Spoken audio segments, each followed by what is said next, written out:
I am Linda Deir, and this guy right here. Ray Holley, the ringmaster of the marketing circus here at lindadeir.com. Oh, tonight, the spirit guides will be talking about when guidance shows up in your journal writing. Your journal writing will resemble automatic writing. In doing this over time, you will begin to recognize the patterns in our transmissions. That's your spirit guides talking to you. After a couple of weeks or just 1 month, you will be able to look back into your journal and see things you wrote that you now see wouldn't have been something you would say or would have even known. In fact, you don't remember writing it at all. This is when you will know it came from us, your spirit guides, because you were out of the way. This process will change your life and help you avoid the struggle and stress you used to experience in your daily routine before our 15-minute meetings. Remember those 15-minute meetings they talked about? Writing in your journal for 15 minutes a day. Take that 15 minutes out of your day to have that meeting, spirit guides. A lot of people use Ask the Universal Channel to do it. And Ray and I use Ask the Universal Channel to get information about our business, what we're doing, what we're not thinking about, what they see that we cannot. Okay, we call it board meetings. Yes. With our spirit guides and angels. We have one of those about every day. We do. And we consult with them, we interface with them, we check things out with them, just to see if we're missing something. Many times they present us with things that we can't see. We're so involved in it, we're so connected, we're so one with the situation, we're blinded by what we're going through. And your spirit guides, they see things objectively. They see what you're doing and they see what your intention is, and then they present you with solutions. They don't give you opinions like people would if you ask your friends or family.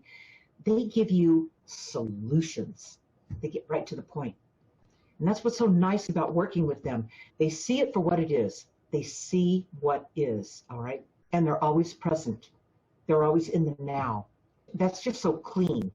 It's the way that you learn to become as you build this bridge, this communication bridge, this relationship with your spirit guides. And that's where the guidance, when guidance shows up in your journal writing, that's where your spirit guides, you'll see where over time, and not too long, it won't take too long, a couple weeks, maybe a month, to see where they start to infiltrate your writing. You'll look back at what you wrote and go, oh, I don't remember writing that, or I would never say something in that way. I know that didn't come from me. That came through me. So Ray, you mentioned something about when you started journaling. Well, I found some of my journals a couple months before we met. In fact, I think I found the one I was writing in the day I met you.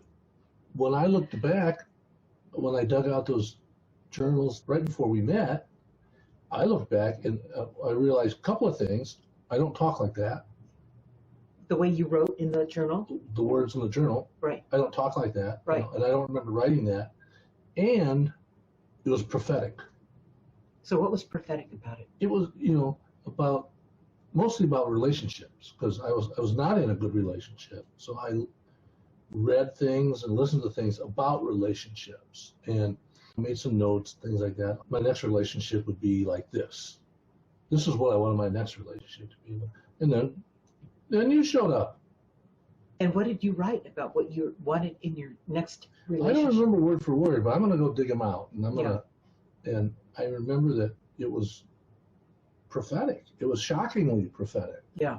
It actually occurred in his life without him going out and looking for it. Okay. He was writing about it. He was writing it out innocently. Okay, that's what it feels like, you guys. It feels innocent. It feels like it's just freelancing. It's just you being you without anybody's judgment on you or worrying about what anybody's going to think or say about you. All right. No, this is for nobody to look at except for you. This guidance that shows up in your journal writing. I mean, it really does feel like it almost happened by accident. Like, I didn't see that coming. I didn't expect that. That's what happens when you do this journal writing. It just shows up on the pages. And you just go, wow, I never would have, like Ray said, I never would have written something like that. It's not something I would have worded it that way, okay? Although he was feeling those things, he was, because of his connection he had, whether he realized it or not, all right? It was able to come through. And at that point in your life, Ray, you were very disappointed in your marriage. Disappointed, yeah, that's kind of like the toughest emotion I think I wrestle with. Everybody does. Disappointment's the number one thing. So when you bring your journal out and you start writing in your journal, this disappointment, you're perplexed about something. You're reaching, you're searching, like Ray was doing. He was at a point in his life where he was really hurt and serious about understanding what happened. What happened? You know, what is this? And starting to read books and those books were nothing but triggers to purge out of you what was going on all along, until you took the moment, until you took that time to start. This is the journal that we have, My Guided Journey and My Journal Writing. We've got two of these. One takes you back to find out why you keep repeating these I can't call them mistakes. They're not mistakes. They're what we came here to learn, clear up so we can live the life we intended. We have to figure out what happened in the fog so we can begin to see through it and get on with our lives. All right? That's why this is important. My journal writing takes you back to your early life in part 2. But in part three, there's only 20 pages of part 3 in My Guided Journey. Part 3 all by itself is called My Journal Writing. And that's where you learn to just write about where you are right now. What's going on with you? When Ray started writing, before we met, about relationships, because his was failing, almost a 20-year marriage that was really outdated about 5 years into it, maybe even sooner. It had passed its shelf life. It was terrible. And the worst part is we stay stuck in a past that we don't know how to move through and get out of, because we don't know what to do. We don't know how to find our answers. We are disconnected. We're perplexed. We're confused.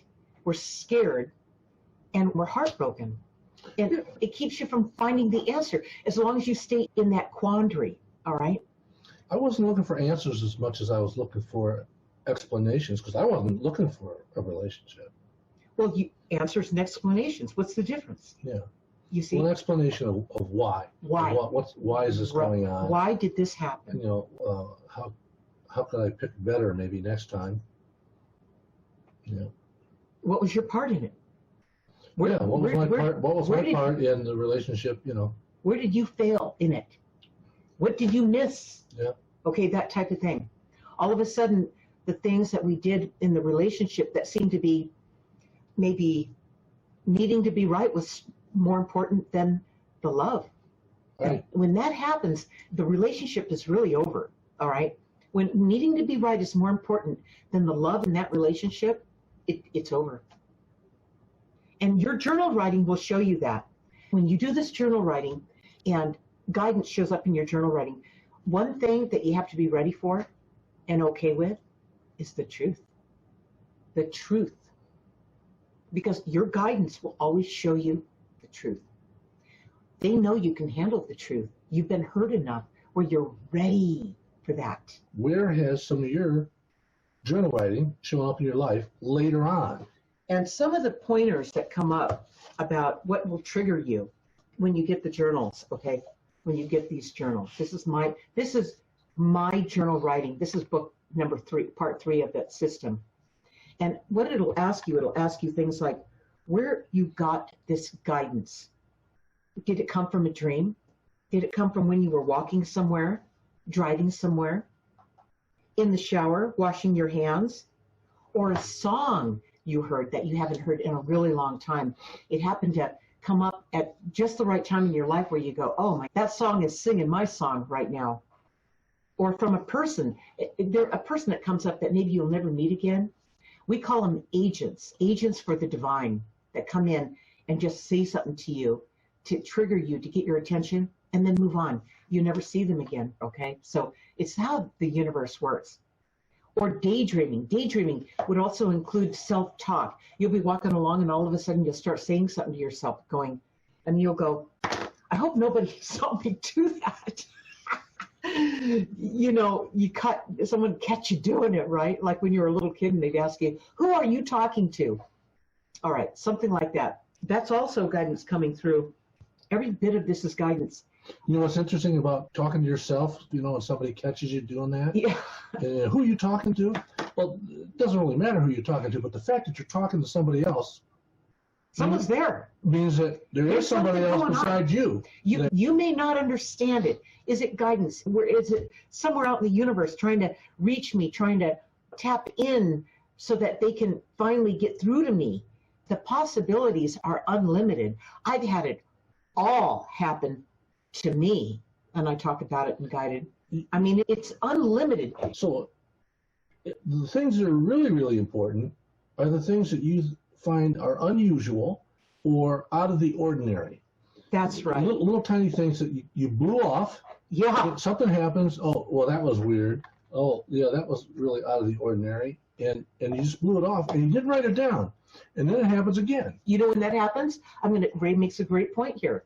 And when that happens, it's when you're driving your car and you have that one-liner slip in. You're busy driving. You don't have time to stop and write it down. And you have that didn't come from you. You know that didn't come from you. That came from somewhere else, all right? It came through you because that's what really happened.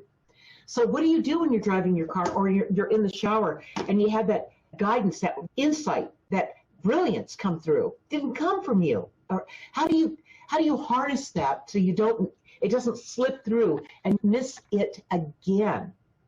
Here's what you do. Just like Beetlejuice. You know, some of these movies are brilliant, the way that they teach you things, but you don't always catch it. Beetlejuice was, how did Beetlejuice materialize each time? He said his name 3 times in a row. That's right. So what is really the secret in that? There's a major secret in that actually works, okay? It's magical. Whatever came through, you say, whatever the key words were, say it 3 times out loud, just like they did in that movie, Beetlejuice. Say it out loud 3 times. 3 times. And then when you get out of the shower or you stop the car, you can remember what it was, or the dream you just woke up with, that you don't have a pad and paper next to the bed to jot down what it was, or a recorder. Say it out loud 3 times. 1, 2, 3. And you know what? When you get out of bed, when you stop the car, when you get out of the shower, wherever you are, whatever happened, because it's very subtle. This guidance doesn't scream at you. This world screams at you. Guidance never screams at you. It's consistent. It's like a radio playing in the background while all the noise and distractions are consuming your life.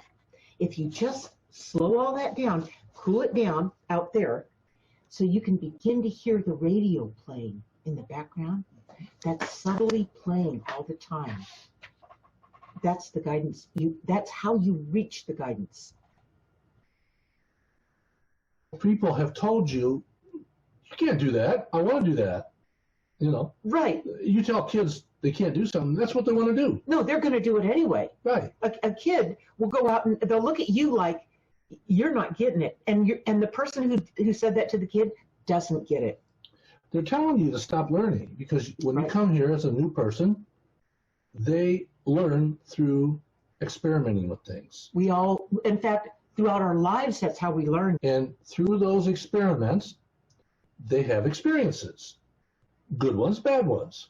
You know, first time they touch something hot or the radiator or something, they burn their hand, that's a bad experience. First time they have ice cream, that's a good experience, okay? Yeah. So you're here to have experiences. So when adults and others, or as you get older, you're afraid what people are going to think about you or say about you or how they're going to judge you, they are telling you not to experience things. It's sharing their limitations with you. If you buy in to their limitations, then you will definitely be frustrated with your life. Mm-hmm. Okay? Because you've allowed them to influence you and limit you. Yeah. That's why writing it down is the first step. Writing these experiences, what's going on with you, writing them down and keeping this journal going. You guys, this book is really important to get. This will really get you there in a detailed way where you will stop questioning the guidance coming through, where you will be able to perform on it. See, there's one thing about getting the guidance. There's another thing about performing on it. Okay? It might even scare you to perform on it once in a while, all right? Get over your fear, okay? You can recognize that, look at this fear that's about to ruin my life, limit me. And if I share it with any friends or anybody, they will for sure try to limit me because they're terrified. Oh, it's like if some people think if you meditate that it's evil. Okay, that's really weird. Yeah, right? we saw an article about that. We just saw one recently. It's like meditation is demonic. It was ridiculous. So when you go out there in this world to try to seek out answers to what you're receiving, I got news for you. You're going to get opinions. You're not going to get solutions. When you write it in your journal and you see guidance begin to infiltrate your writing, you are getting solutions. When you see it, you know what you're going to get first? Chills. You're going to realize, man, this is like something I haven't experienced maybe ever, all right? I know there's something to this. And then you start to ask yourself those questions. Okay, how do I know? And the questions are, how do I know where I got this guidance? And there's where you date it. Did it come to me when I was walking, driving, in a dream, in the shower, washing my hands, from a song, a person that walked up to me, daydreaming, self-talk? Where did it come from? This is just as important as what you wrote down. And then the next questions are, how did it make you feel? What did you realize? And now that you know what it is, you know how you got it, you know how it felt and what you realized, guess what you can do? Take the action. Because if you don't take action on the guidance that you got, what good was it? It was nothing more than entertainment. That's a waste. In the beginning, as you're writing it down, you're going to see the opportunities pass you by. You're going to see where you got the information and then it happened, but you missed that opportunity because you didn't take the action because you didn't know what to do. That's normal in the beginning, but it's not normal as you move through it and you begin to see what this is and you begin to evolve with your guides, because that's really what's going on. The guides, they see the whole picture, where we in this world, we're just seeing it one way. It's always more than you think. What you're having a problem with is trusting the guidance, because you're kind of new at actually catching it, writing it down, and then implementing it, interpreting it, all right? And I understand that totally. If you kept journaling about this, it would pop up on the page. You would see the rest of what they are telling you. There's always more going on than what you think it is. Right. You know, you're out there, you're doing this one thing, you're thinking of it. It's always more than you think it is. You can't be afraid of what that more is, though. You just have to write it all down, and you're going to learn what the feeling is, and how to interpret that feeling better as you move through it, as you continue to write down the guidance in your journal. You've got to keep doing that. That's the only way you're going to get better at this. What you're looking for is these little nuggets that repeat themselves, that you can go back and say, well, look at this. This is the third time they told me that same thing. I haven't done anything with it yet. I think maybe it's a prophecy. Maybe it's a lot of people think that. maybe it's something that is going to show up. I will tell you that a lot of people think that, oh, this is prophetic, that's prophetic, this is prophetic, that you know, it has more to do with you than it has to do with some prophecy, all right? Sometimes it is prophetic because guidance steers you away from a problem is what it'll do. That could be prophetic. You know, there's going to be a car accident or something like that. It'll tell you to turn right, not left, or something like that, guidance. It happens instantly. You have to learn how to be comfortable with it. What you're learning to do is you're learning to be in motion with it, in the flow with it, okay? You're learning to be comfortable in having this connection. And even if you don't understand it from this perspective in this world all the time, just be with it. Just let it continue to show itself to you. I'll use an example. When I was married before Ray, one morning, out of nowhere, I think I talked about it and got it, I'm pretty sure I did. We were sleeping. Over our heads came like a sonic sound, like a whale or a dolphin. It was something underwater, something aquatic, coming over our heads maybe that far. It was real loud. And my husband woke up and he goes, "What is that? What is that?" I'm going, "Oh my God." I said, I didn't have an opportunity to say, "Shut up," and let me just be in it. And then once that experience is subsided, I will report back to you about what it is. But he reacted. Whoa, what is it? And he needs to know, Linda, what is it? I'm going, oh man, you just destroyed the whole moment. And I'll never know what it is now because you just overwhelmed me from this world going, you know, just screwing it all up. Okay. So you've got to become comfortable in that surprise. See, he wasn't really used to it. I lived a whole life of it. All right. So I'm thinking, what an idiot. You know, you think he would have learned from me by now. We've been together at that point for about 12 years. When is this guy going to get it? All right. I was real frustrated with that. And that's if you're around somebody who interrupts you all the time or tells you to keep it to yourself and don't tell anybody about yourself because you're weird or any of that, it's going to be real hard for you to do this. But if you continue your journal writing, if you continue to write down the guidance that's coming through, you can even overcome that. All right. Okay, Mary says she's been writing in her journal since she came to the event in Phoenix. Great, Mary. And has been seeing a lot of cool things. I used to remember my dreams and think about what they meant, but since I've been writing them down, it makes a big difference. Also, a lot more synchronistic events are happening. Right. When you have to ask something, why? To write those why questions down, it's not always guidance you got. It's about why something happened. And as you start to write it in here, you're going to see where they start answering you right in the midst of what you're writing. You're going to go, well, that's interesting. You're going to say to yourself, it's like I answered my own question. You'll feel like it came from you. This thing about part two, this is my guided journey. When you start writing in my journal writing, you're going to see patterns start where you start to say, why do I keep doing this? Why do I keep playing the same thing out that you're writing in your journal? Why do I keep thinking this or feeling this? Why do I keep doing it? Seems to be the same thing, like Groundhog Day, part 2, and ask yourself, what chapter of part 2, chapter 1 through 18, fear is chapter 1, ask is chapter 2, best friends is chapter 3, and it moves on through it. There's parts where it talks, and you will see where back there when you were a little kid, where you first learned the wrong things.